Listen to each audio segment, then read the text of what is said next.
Bonjour, là aujourd'hui on va voir avec Roland comment nanocoter le cuivre, c'est-à-dire faire du cuivre noirci qui va nous servir à faire le ganse et aussi qui va servir à la fabrication du magrave. Le cuivre noirci, quelles sont les propriétés, Roland?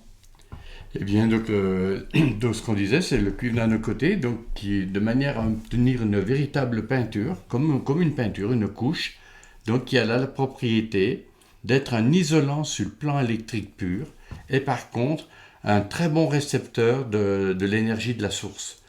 Et c'est grâce à ce cuivre noir, donc on a dit plus tard, après, avec un morceau de zinc, dans de l'eau salée, qu'on va faire le ganse. Ou c'est ce cuivre noir que nous installons dans le magrave, avec des bobines on a 50 mètres de cuivre noirci dans un magrave qui permet de collecter cette source et qui va venir progressivement remplacer dans un premier temps l'énergie EDF, enfin on l'appelle un peu diabolique, quoi, mais parce que c'est vrai que l'eau, c'est vraiment l'énergie de la source qui arrive dans ce cuivre noir. Voilà.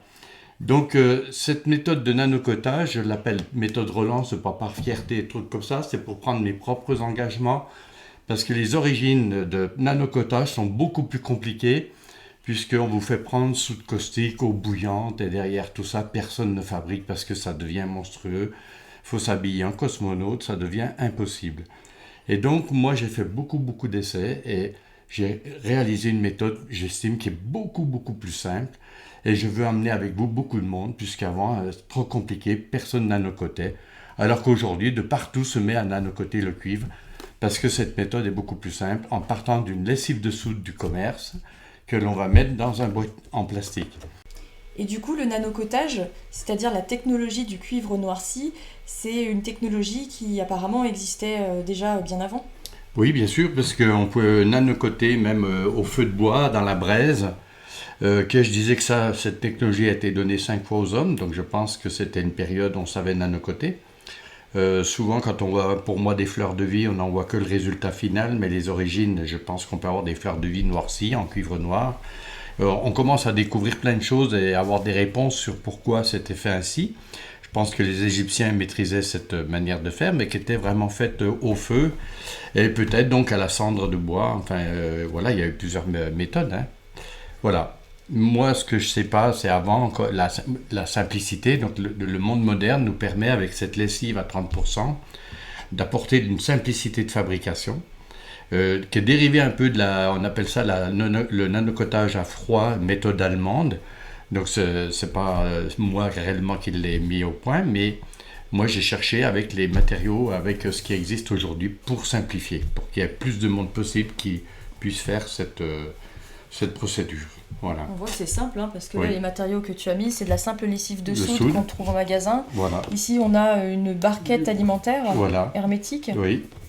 Et Et puis là, ce petit support qui peut être fait avec du plexi, on peut y additionner, si on veut, les bouchons de coca. On guillotine la bouteille de coca, puisque il y aurait le carbone 12 qui serait en partie haute et qui favoriserait tout ce qui est nanocoté. Donc, bien sûr, c'est pour ça qu'il faut absolument employer un récipient en plastique, puisque le plastique va participer à cette fonction de noircissement du cuivre. La boîte fonctionne pendant très longtemps quand même, hein. Je veux dire, elle se dissout pas du premier jet. Ce produit se dissout, lui, c'est ce produit qui me sert à faire un petit caillebotis. Donc, il va me permettre à supporter donc, mes différents accessoires que je vais mettre à noircir. Eh bien, ce petit caillebotis, il va disparaître, il va se désintégrer progressivement à la lessive de soude, donc il sera remplacé ultérieurement. Mais la boîte continue son chemin, hein, assez bien. Alors, on préfère une petite belle question, oui. pourquoi ce caillebotis il se dissoudrait? C'est parce que le matériau est différent de la boîte? Oui, à mon avis, voilà, c'est du polycarbonate et il a l'air de bien se... Voilà, dans ma tête, ça doit moi, je suis pas chimiste, mais je suis quelqu'un qui a un peu, comme on dirait, la science inconsciente et je trouve rapidement, facilement tout ce qui va bien, quelque part. Et donc maintenant, quand une chose va bien, qu'elle est bien au point, disponible, facile à avoir, je fais toujours pareil, quoi. Parce que le but de ce caillebotis, c'est de surélever d'un centimètre Entre environ. autres, tout à fait. D'accord. Et son plastique participe aussi, c'est un double jeu. Mm. Hein, ça va permettre de réélever parce qu'il ne faut absolument pas que le cuivre vienne toucher la soude caustique dans le fond. Donc, vous allez voir, je vais verser 5-6 mm de lessive de soude. pour avoir une hauteur qui ne soit inférieure à la hauteur du caillebotis. Donc suivant ce que vous trouvez, eh bien, vous serez amené à mettre plus ou moins de lessive de soude par rapport à la hauteur de votre caillebotis. Donc voilà, donc j'ai ma boîte, j'ai contrôlé auparavant, ça c'est une boîte neuve qui est étanche, parce que vous allez voir que quand c'est bien prêt, je vais retourner la boîte de manière à humidifier tout l'ensemble du cuivre, d'où l'importance d'avoir une boîte étanche. Vous voyez, moi par précaution, je vais placer même une cuvette et je ferai le travail à l'intérieur de la cuvette, on ne sait pas, au cas où. Hein. L'autre avantage de ça, c'est qu'on n'a aucun contact avec la lessive de soude, c'est quand même aussi génial. Voilà, donc répète, j'ai mon caillebotis, j'ai ma boîte qui est étanche, j'ai mon caillebotis. Je vais mettre ce petit grillage, c'est pas indispensable, ça permet de parsemer un peu les dessous du cuivre, les endroits où ça va porter. C'est pas hyper indispensable, pourquoi? Parce que vous allez voir que tous les 2 jours, je vais ressortir mon cuivre noir qui a commencé à bien noircir, je vais le rincer à l'eau et le remettre dedans. Donc il sera forcément pas mis de la même manière. Voilà pourquoi je me permets d'avoir une position du cuivre un peu pagaille, un peu mal rangée, c'est pas un problème. Et donc voilà, je vais attaquer à faire ça, vous voyez. L'avantage, donc pendant 3 semaines, je vais m'amuser tous les 2 jours à retirer tout ça, le rincer, le remettre dedans, simplement. C'est tout ce que j'ai à faire. Le rincer à l'eau? Je rince même à l'eau chaude. Je rince à l'eau chaude, ça permet d'enlever toutes les particules qui se sont mal accrochées. Et puis donc l'autre intérêt, c'est que je vais forcément placer différemment du coup d'avant. Voilà, vous voyez? Et donc là, je vais laisser ça pour expliquer ce que c'est, qu'on le voit bien. Et là, c'est intéressant parce que c'est du cuivre qui est en train d'être noirci. Oui. Et donc, on peut voir, en fait, il y a des zones noires et il y a des zones encore couleur cuivrée. Parce que c'est en cours de nanocotage, en fait. C'est ça, parce que moi, dès que j'ai commencé, ou mes chutes de fil et tout, je les passe comme ça au nanocotage au moins pendant 2-3 jours pour bloquer l'oxydation. Pourquoi? Parce que je me suis rendu compte que quand je dénude le cuivre au dernier moment et que je place à l'intérieur, ça marche beaucoup mieux. C'est-à-dire plus un cuivre aura attendu entre son moment de dénudage, de fabrication et son nanocotage, et plus c'est long et moins bien ça fonctionne, au point que quand c'est trop grave, on doit baigner ce cuivre pendant une journée complète dans une lessive de soude pure. Et si c'est encore plus grave, il va falloir agir avec du vinaigre blanc et un peu de citron, de manière à décaper ce cuivre avant d'attaquer cette procédure. Donc toujours dans cet esprit de simplicité, je vous conseille de préparer, de dénuder, de construire, vous voyez ici ce sont des éléments d'un stylo, de construire ce que vous désirez, construire vos électrodes, etc. Et mettre avec d'ailleurs les chutes de cuivre que vous avez eues en rame, d'avoir travaillé ainsi, parce que ça va les verrouiller. C'est-à-dire après vous pourrez les travailler, elles vont moins s'oxyder et puis ça repartira. Hein. Voilà un peu les astuces que je trouve en cours de route pour améliorer, favoriser toute la production que je suis obligé de faire pour les ateliers. Donc ici je suis prêt. Je vais pouvoir placer ma lessive de soude que je vais verser dessus. Voilà, donc je vous conseille quand même de mettre des gants. Hein. Normalement, c'est comme ça que ça se passe. Moi, j'aime pas trop parce que je suis quelqu'un qui résiste à la douleur très longtemps. Et quand j'ai les gants percés, eh bien, j'y vois quand la peau est entamée. Donc, je préfère être au combat en direct, mais c'est pas une belle chose. C'est parce que moi, je me connais. Donc je vais verser ma lessive de soude. Vous voyez, c'est un liquide qui est blanc, qui est dangereux. Hein, on le signale quand même, il faut se mettre de loin. Donc, des lunettes. Hein. Voilà, vous êtes grand, vous devez quand même prendre vos précautions d'usage, d'accord? Et qui pour moi est en fonction de chacun, hein, bien sûr. Mais voilà, ici, vous voyez, j'en ai pas encore versé assez. Donc je vous montrerai à peu près le niveau tout à l'heure. Voilà, on y va comme ça.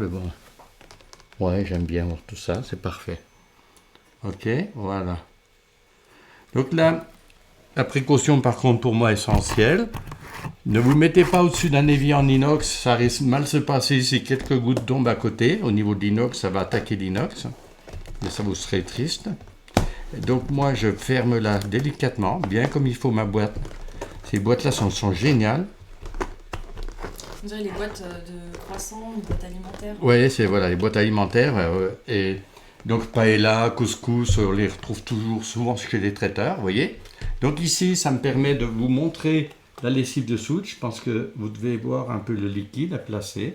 Et c'est là que je prends la période délicate qui consiste à retourner la boîte, vous voyez, comme ça. Je regarde comme ça doucement pour voir que j'ai bien travaillé. J'ai bien travaillé. Donc cette fois-ci, je peux y aller allègrement dans tous les sens pour imiter le mieux possible mon cuivre.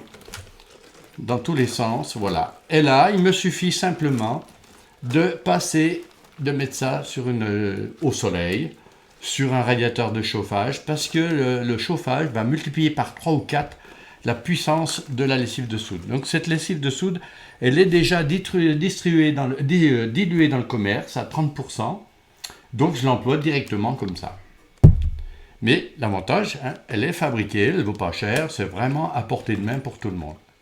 Voilà, et là c'est parti pour un tour pour 2 jours.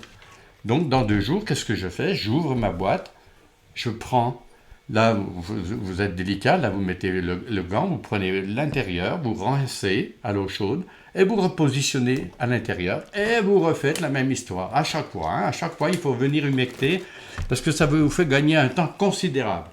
Quand vous aurez mis au chaud, vous allez voir comme ici, plein de petites gouttelettes, on voit vraiment qu'il y a une vapeur qui s'installe à l'intérieur.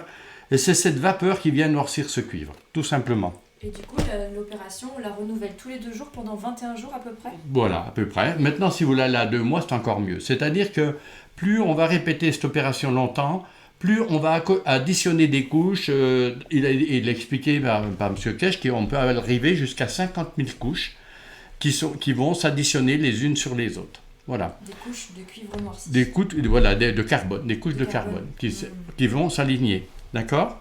Et après, bien sûr, pour tout ce qui est commun, tout ce qui est électrolyse et tout, on n'est pas obligé donc finalement d'orienter les atomes. Parce que là aussi, j'ai pu voir une méthode encore de simplicité pour orienter les atomes.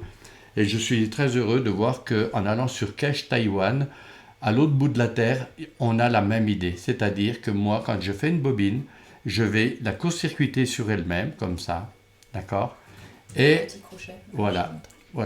Il y a un petit crochet qu'il a fait. Voilà. Donc du coup, pourquoi? Parce que M. Kesch demande l'orientation des atomes pour tout ce qui est stylo, pour ce qui est magrave. On doit orienter les atomes de manière à ce que toutes les couches soient alignées. Quand ce cuivre noir, il a la propriété d'être un semi-conducteur dans ce sens-là, l'énergie rentre, ne peut plus sortir. Donc plus on a aligné, plus elle va rentrer facile. Et donc, du coup, elle va être un supraconducteur dans l'autre sens pour l'énergie de la source. Comme j'ai dit, alors que si vous mesurez d'un côté à l'autre, avec l'ohmmètre, on appelle ça, eh bien, un anneau très bien fait, on va trouver directement des 20 millions d'ohms. Les ohms, ce sont des barrages qui empêchent le courant électrique normal de passer. Donc, ça ressemble presque à un morceau de bois, un cuivre noir, vous voyez? Et imaginez que dans un magrave, on met le courant ici, de l'autre côté, on part au frigo. Et c'est ça la magie du magrave. Un magrave très très très bien fait, il doit ressembler énormément à un morceau de bois. Parce qu'après, dès que les 10 volts arrivent, on a un peu tous les atomes qui s'accrochent les uns les autres et le magrave devient très passant. Donc j'ai pu constater avec des magnétiseurs, des choses comme ça, il me pointait toujours le magrave qui avait plus de mégome à la fin de la fabrication. Donc comme je dis, j'aime le dire, j'en ai fait une religion. C'est-à-dire que quand on finit nos magraves, on cherche l'élève qui aura réussi le magrave qui est le plus isolant. Ouais, parce que c'est vraiment de l'isolation que l'on a ici, c'est complètement incroyable. Et donc, si on mesure un magrave tout de suite après l'avoir branché, on va y trouver 1 ohm, 2 ohms. Et quand on tape sur le magrave, on dirait que les atomes de carbone se réécartent les uns les autres et on va retrouver nos mégomes. Voilà. D'ailleurs, ce que je fais avec le magrave que j'ai fabriqué, oui. Je viens le secouer de temps en temps. Moi, je le prends, je le secoue de temps en temps, toutes les 2 semaines à peu près. Oui, mais il ne faut pas qu'il soit branché. Par contre. Ah, d'accord. Ouais, il ne faut pas qu'il soit branché, ou surtout qu'il n'y ait pas le frigo qui fonctionne. C'est-à-dire, c'est à l'arrêt que j'ai pu constater ça, sur une quarantaine de magraves, où il y a des mégomes quand on l'a à l'arrêt, comme ça. Ouais. Si on le branche, il reste 1 ohm, et quand on l'arrête, on le débranche, hop, on le secoue, on voit des mégomes. Alors, merci pour la précision. Voilà, mais donc, parce qu'autrement, on risque de faire de l'amorçage. Et au contraire de détruire le nano qui est à l'intérieur. Ah, d'accord. Voilà. Bon. C'est bien. Donc ici, On a donc tout dit au niveau du nano-coating. Alors, je voulais apporter une petite précision sur ce que vous avez vu, qui serait le véritable hémiscate. Donc, l'hémiscate, vous voyez, il est fait simplement avec ça, à la base. Ça, c'est vendu dans les jardineries pour protéger les escargots. C'est tout du cuivre, c'est extraordinaire. Les salades des escargots. Oui, c'est les escargots, les limaces. Et puis, donc, avec ça, j'ai découpé d'une petite tranche que j'ai repliée sur elle-même pour obtenir un ruban. Et vous savez que le vrai hémiscate, on ne raccorde pas, donc ça c'est le rond, et le vrai hémiscate, eh bien il suffit de vriller sur lui-même avant de faire le raccordement, tout simplement. Voilà. Et là je vais obtenir un vrai hémiscate une fois que j'aurai fait ça. Et donc je vais tricoter le tout, je vais coudre avec un bout de fil de cuivre pour fermer la boucle. Pour fermer la boucle et qui va pouvoir se nanocoter aussi. D'accord ? Quel est l'intérêt du lémiscate justement ? Alors, l'intérêt du lémiscate, c'est qu'on sait qu'un bon lémiscate mis sur un compteur Linky, sur le devant d'un compteur Linky, eh bien, va permettre d'avoir des résultats de neutralisation. Donc, on l'utilise aussi en antenne 5G. Donc, je suis en train d'étudier parce qu'à la base, pour un lémiscate en antenne 5G, dans la fabrication actuelle de cache, on le fait avec 306 spires de cuivre, à l'intérieur duquel on va mettre un petit tuyau avec du ganse de CuO. C'est le ganse qu'on obtient avec cuivre noir et cuivre normal.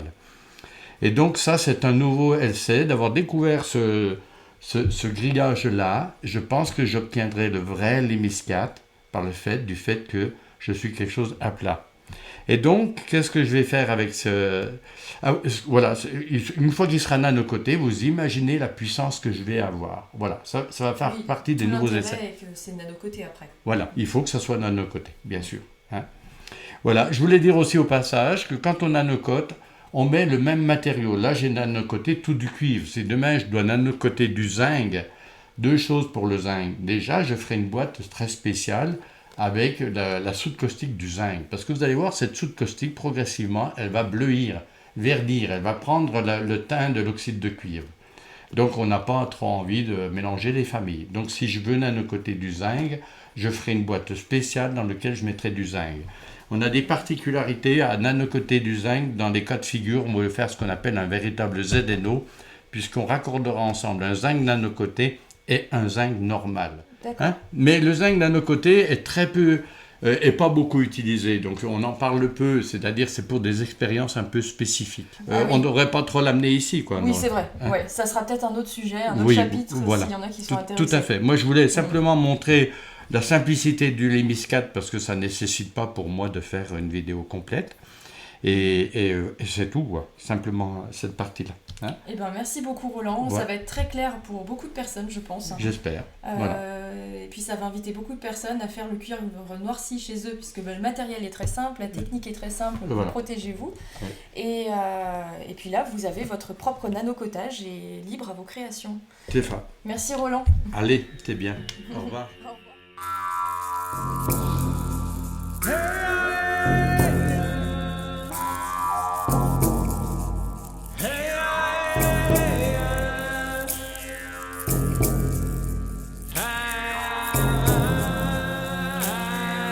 Bye.